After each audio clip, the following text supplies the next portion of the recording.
शिक्षक भरती घोटाळ्यानंतर शिक्षण खात्यात पुन्हा एक घोटाळा उघड. न्यायालयाच्या आदेशानं शिक्षण माफियांचे धाबे दणाणले. आदेशात फेरफार करून नियम बाहेररित्या टप्पा अनुदानास मंजुरी. 12 शाळा आणि 11 अधिकाऱ्यांवर दाखल होणार गुन्हा. ॲटपोस्ट मराठीच्या हाती लागली आहे घोटाळ्याची सर्व कागदपत्र. बघा संपूर्ण प्रकरण फक्त ॲटपोस्ट मराठीवर. नमस्कार, मी गौरव मानकर. ॲटपोस्ट मराठीवर तुमच्या सर्वांचं मनापासून स्वागत करतो. शिक्षण क्षेत्रात खळबळ उडवून देणारी एक महत्त्वाची बातमी आलेली आहे आणि शिक्षक घोटाळ्यापासून एक वेगळी बातमी आम्ही तुमच्यापर्यंत घेऊन येत आहेत. खरं तर शिक्षण विभागामध्ये जे काही नवीन नवीन घोटाळे पुढे येत आहेत त्यातलाच हा एक देखील भाग आहे आणि यामध्ये काही कार्यकर्त्यांनी मागच्या 7-8 वर्षांपासूनचा जो त्यांचा संघर्ष होता त्या संघर्षाचं फलित म्हणा या प्रकरणी एक मोठा खुलासा झालेला आहे आणि एक पत्र आलेलं आहे. ते पत्र ॲटपोस्ट मराठीच्या हाती लागलेलं आहे आणि त्यामध्ये जवळपास 11 अधिकारी आणि 12 शाळा अडकलेल्या आहेत. हे 11 अधिकारी आहेत, यामधील बहुतांश अधिकारी जवळपास 80% अधिकारी हे निवृत्त झालेले आहेत आणि काही शाळा ज्या आहेत 12 शाळा, या 12 शाळांचे प्रेसिडेंट, 12 शाळांचे मुख्याध्यापक, काही शिक्षक देखील यामध्ये अडकणार आहेत. जवळपास 35 ते 40 लोक आहेत.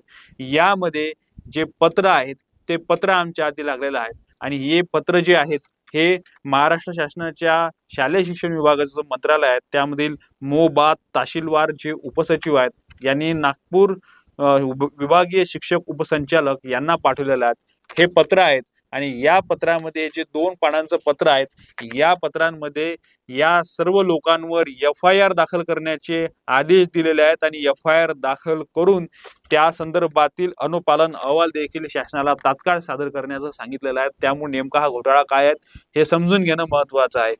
यामध्ये हे जे प्रकरण आहे हे प्रकरण 2017 पासून सुरू होतं आणि हे प्रकरण ज्यावेळी तक्रारकर्त्यांनी तक्रार दिली आणि हे तक्रार दिल्यानंतर कुठलीही कारवाई होत नव्हती, त्यानंतर 2019 पासून हे प्रकरण न्यायालयात गेलं. अखेर शासकीय घोडे, शासकीय अहवाल सर्व झालं. काही लोकांना वाचवण्याचा प्रयत्न झाला, मात्र अखेर यामध्ये न्यायालयालाच आदेश द्यावे लागले की या सर्व लोकांवर तुम्ही गुन्हे दाखल करा, अहवाल प्राप्त झालेले आहेत आणि पुढील कारवाई करा. त्यानुसारच हे पत्र महाराष्ट्र शासनाने या अधिकाऱ्यांना पाठवलेलं आहे आणि त्यांना सांगितलंय की या सगळ्या लोकांवर हे गुन्हे दाखल करा. यामध्ये काही मृत अधिकाऱ्याचा देखील समावेश आहे. यातील 80% अधिकारी हे सेवानिवृत्त झालेले आहेत आणि यामधील 12 शाळा आहेत आणि या 12 शाळा कोणत्या, या शाळांचे काय नाव आहे हे नाव देखील आम्ही तुम्हाला सांगणार आहे. त्यामुळे हा व्हिडिओ तुम्ही पूर्णपणे बघा. विजय महेश गुप्ता आहेत, हे सिव्हिल वार्ड साकोली, जिल्हा भंडारा येथील रहिवासी आहेत. यांनी जवळपास 2017ला तक्रार दाखल केली होती, मात्र त्यांची तक्रार घेण्यात आली नाही.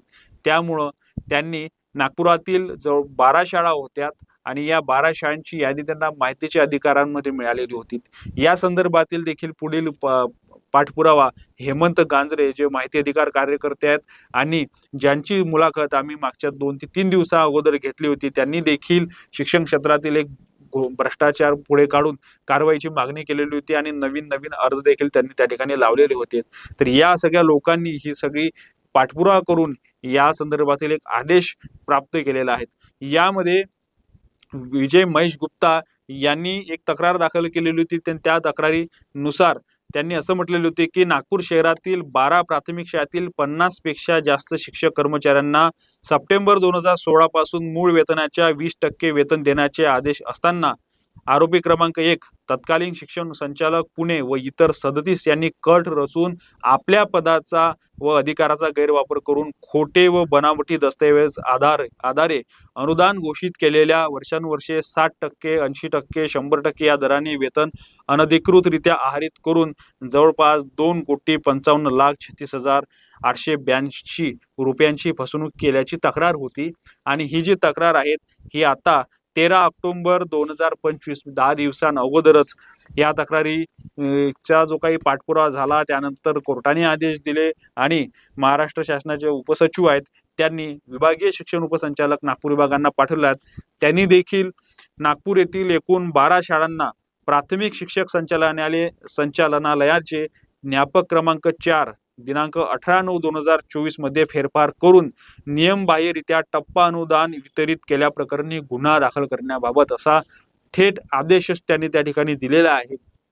यामध्ये टप्पा अनुदान वितरित करणे म्हणजे काय, तर या प्रकरणी ज्या काही शाळा नवीन असतात त्यामध्ये ग्रँटसाठी ज्या शाळा जातात त्यामध्ये सुरुवातीला 20% ग्रँट दिल्या जातं, अनुदान दिलं जातं आणि 20% ज्या शाळेला ग्रँट मिळाली असते त्या शाळेतील शिक्षकांना देखील 20% वेतन हे सरकार देतं. बाकी 80% वेतन हे त्या शाळेतील संचालकांना द्यावं लागते.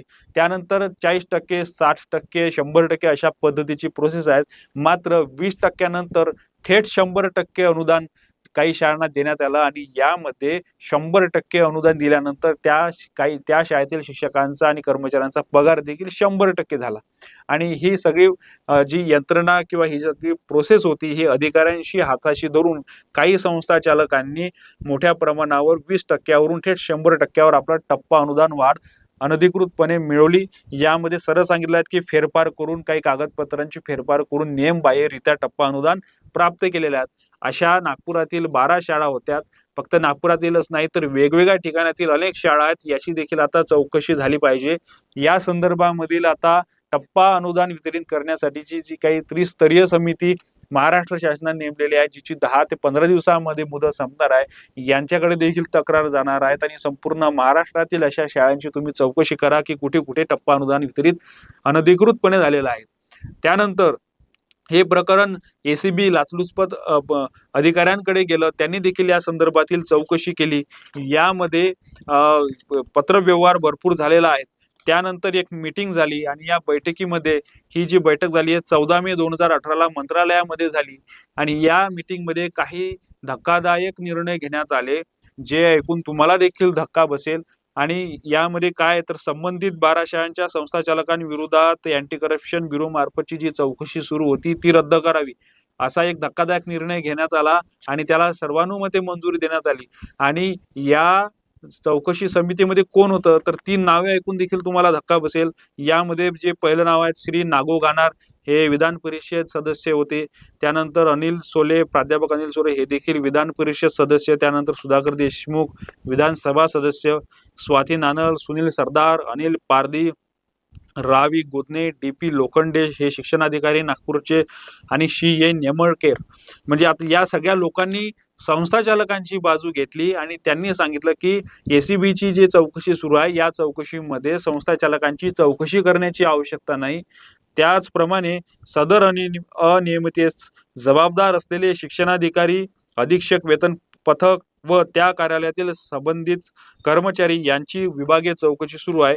त्यांची अँटी करप्शन ब्युरो मार्फत चौकशी करण्यात यावी. तसेच संबंधित शाळेतील मुख्याध्यापक, शिक्षक आणि शिक्षकेतर कर्मचाऱ्यांची देखील चौकशी करण्यात यावी. मात्र संस्थाचालकांची चौकशी करू नका. संस्थाचालकांची वकिली करण्यासाठी हे सगळे लोक त्या समितीमध्ये बसले होते आणि यांनी संस्थाचालकांना या चौकशीतून मोकळं केलं आणि संस्थेतीलच मुख्याध्यापक आणि शिक्षकांना पुढे करून त्यांच्यावर यांचे आरोप ढकलण्यात आले. अशा पद्धतीचा कारभार मागच्या अनेक दिवसांपासून सुरू आहेत.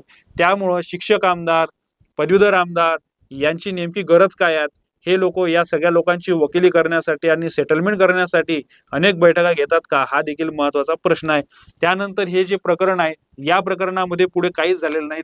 मग हे प्रकरण कोर्टामध्ये गेलं आणि कोर्टामध्ये या फिर्यादींनीच कोर्टामध्ये याचिका दाखल केली आणि त्यांनी मागणी केली की या प्रकरणी तुम्ही डायरेक्शन्स द्या एसीबी कडून, त्यांनी गुन्हा दाखल करावा याची मागणी केली. त्याच पद्धतीने जोपर्यंत गुन्हा दाखल झाल्यानंतर चार्जशीट होत नाही तोपर्यंत न्यायालयाने त्यांच्या देखरेखीमध्ये सर्व कामकाज बघावं अशी देखील मागणी केली. आणि 12 शाळा आणि 11 अधिकारी या सगळ्या लोकांची देखील नावं त्यांनी कोर्टामध्ये देखील होते. कोर्टाचं ॲफिडेव्हिट आमच्याकडे आहेत, हे कोर्टाचं ॲफिडेव्हिट आहेत.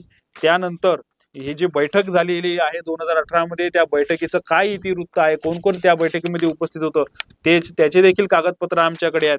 त्यानंतर महाराष्ट्र शासनाने पाठवलेलं हे पत्र आहे, हे देखील आमच्याकडे पत्र उपलब्ध आहे.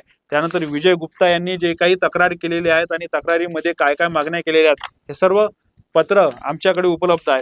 त्याच पद्धतीने जे कोर्टामध्ये ॲफिडेव्हिट सादर करण्यात आलं त्यामध्ये विजय गुप्ता वर्सेस किती लोक आहेत, 11 अधिकारी आणि त्यासोबतच ज्या 12 शाळा आहेत त्या सगळ्या लोकांची मी नाव तुम्हाला या ठिकाणी वाचून दाखवतो. यामध्ये the formal director of education primary division Pune हे सर्वात मोठे अधिकारी, त्यानंतर ललित रामटेके, के टी चौधरी, अनिल कोल्हे, दीपेंद्र लोखंडे, बाबा देशमुख, सी एस वैद्य, के आर दुर्ग, ज्ञानेश्वर एच कुही, त्यानंतर सुनील ढोले, टी सी पाजी, आशिष चव्हाण, दीपक डांगे, त्यानंतर आहे काही शाळांचे नाव आले आहेत या ठिकाणी आणि हे सगळे जे अधिकारी होते हे सगळे माजी अधिकारी झालेले आहेत. त्यानंतर president Bhavani Mata higher primary school Bharatwada Nagpur, president NSVM Phulwari primary school Hindi and Marathi Vaishalinagar Nagpur, president Sant Gita Mata primary school Bharatwada Nagpur, त्यानंतर president Maa Bhavani Hindi primary school Nagpur, president Shamraoji Deshmukh primary school Hingna, त्यानंतर आहे president Guru Prasad primary school Wadi Nagpur, त्यानंतर president of Shanti Niketan primary school Rajivnagar Nagpur, president Amit high school Narsala Nagpur, president Bhagwati Devi Chaudhari primary school Sonegaon Nagpur, president of Kashmiri Vidya Mandir Vinoba Bhave नगर नागपूर. त्यानंतर आहे या सगळे जे काही शाळांची नाव घेतले त्या सगळ्या शाळांचे हेडमास्तर, यामध्ये सर्वच काश्मीरी विनोबा भावेंचे हेडमास्तर आहेत. गजानन प्रसाद, NSV फुलवारी, संत गीता माता प्रायमरी स्कूल, नंतर headmaster of Shamraoji Deshmukh Maa Bhavani Hindi, Guruprasad primary school Wadi, Shantiniketan primary school Rajivnagar, Amit high school primary school Narsala, Bhagwati Devi Chaudhari primary school Sonegaon आणि भवानी माता हायस्कूल भरतवाडा. त्यानंतर हे या सर्व हे हेडमास्तर आणि त्यानंतर डिस्ट्रिक्ट ट्रेझरी ऑफिसर नागपूर या सगळ्या लोकांच्या विरोधात ही फिर्याद होती आणि या सगळ्या लोकांवर आता जवळपास गुन्हे दाखल होण्याची परिस्थिती आहे, कारण आदेशच त्या पद्धतीने आलेला आहे आणि या आदेशामध्ये स्पष्ट म्हटलेलं आहे की शासन निर्देश देण्यात येत आहेत की सदर विभागीय चौकशी प्रकरणी संबंधित अधिकारी कर्मचारी तसेच संबंधित शाळांतील जबाबदारी कर्मचारी पदाधिकारी व इतर खासगी व्यक्ती विरोधात नागपूर पोलीस स्टेशनमध्ये FIR नोंद करण्याची कार्यवाही विभागीय शिक्षण उपसंचालक नागपूर यांनी त्वरित करावी, तसेच याबाबतचा अनुपालन अहवाल तात्काळ शासनास सादर करण्यात यावा असा स्पष्ट आदेश या विभागीय शिक्षक संचालकांना देण्यात आलेला आहे, उपसंचालकांना देण्यात आलेला आहे. त्यामुळे सावरकर मॅडम या ठिकाणी आहेत, त्या कोणता निर्णय घेतात हे आता बघणं महत्वाचं आहे. अशा पद्धतीचा हा जो काही घोटाळा आहे त्या घोटाळ्याची सर्व कागदपत्रे आमच्यापर्यंत आलेले आहेत. हा फक्त नागपूर जिल्ह्यातील 12 शाळांचा घोटाळा आहे आणि 12 शाळांची नावं जरी या ठिकाणी आलेले आहेत तरी हा घोटाळा मोठ्या प्रमाणामध्ये होण्याची दाट शक्यता आहे आणि फक्त नागपूरच नाही तर महाराष्ट्रातील सर्व जिल्ह्यांमध्ये जवळपास होऊ शकतो. त्यामुळे याची देखील चौकशी आता झाली पाहिजे. या संदर्भातील काही प्रकरणं तुमच्याकडे असतील तर तुम्ही आम्हाला ती आमच्या मेल ID वर पाठवू शकता. आमचा व्हिडिओ तुम्हाला कसा वाटला कमेंट बॉक्समध्ये कमेंट करून नक्की कळवा आणि ॲटपोस्ट मराठीला लाईक करा, शेअर करा आणि सबस्क्राईब करायला विसरू नका. धन्यवाद.